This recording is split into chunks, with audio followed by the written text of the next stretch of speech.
ವೆನೆಜುವೆಲಾ ಮೇಲೆ ದಾಳಿ ನಡೆಸಿ ಅಧ್ಯಕ್ಷ ನಿಕೋಲಸ್ ಮದುರೋನನ್ನು ಸೆರೆ ಹಿಡಿದಿರುವ ಕ್ರಮವನ್ನು ಅಮೆರಿಕ ಅಧ್ಯಕ್ಷ ಡೊನಾಲ್ಡ್ ಟ್ರಂಪ್ ಸಮರ್ಥಿಸಿಕೊಂಡಿದ್ದು, ವೆನೆಜುವೆಲಾವನ್ನು ಅಮೆರಿಕ ನೇರವಾಗಿ ಆಳ್ವಿಕೆ ನಡೆಸಲಿದೆ ಎಂದು ಘೋಷಿಸಿದ್ದಾರೆ.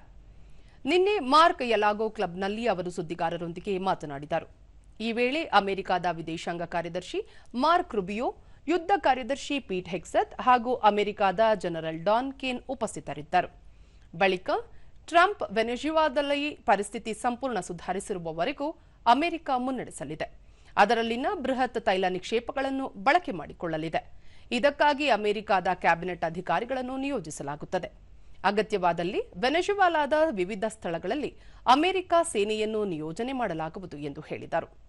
ಇದೇ ವೇಳೆ ಅಮೆರಿಕ ವೆನೆಜುವೆಲಾ ಮೇಲೆ ದಾಳಿ ನಡೆಸಿ ಅಧ್ಯಕ್ಷರನ್ನು ಸೆರೆ ಹಿಡಿದ ಕ್ರಮವನ್ನು ವಿಶ್ವ ರಾಷ್ಟ್ರಗಳು ತೀವ್ರವಾಗಿ ಖಂಡಿಸಿವೆ.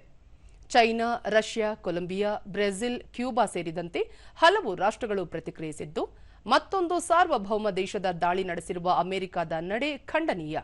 ವಿಶ್ವಸಂಸ್ಥೆ ಈ ವಿಷಯದಲ್ಲಿ ಮಧ್ಯಪ್ರವೇಶಿಸಬೇಕು ಎಂದು ಒತ್ತಾಯಿಸಿವೆ.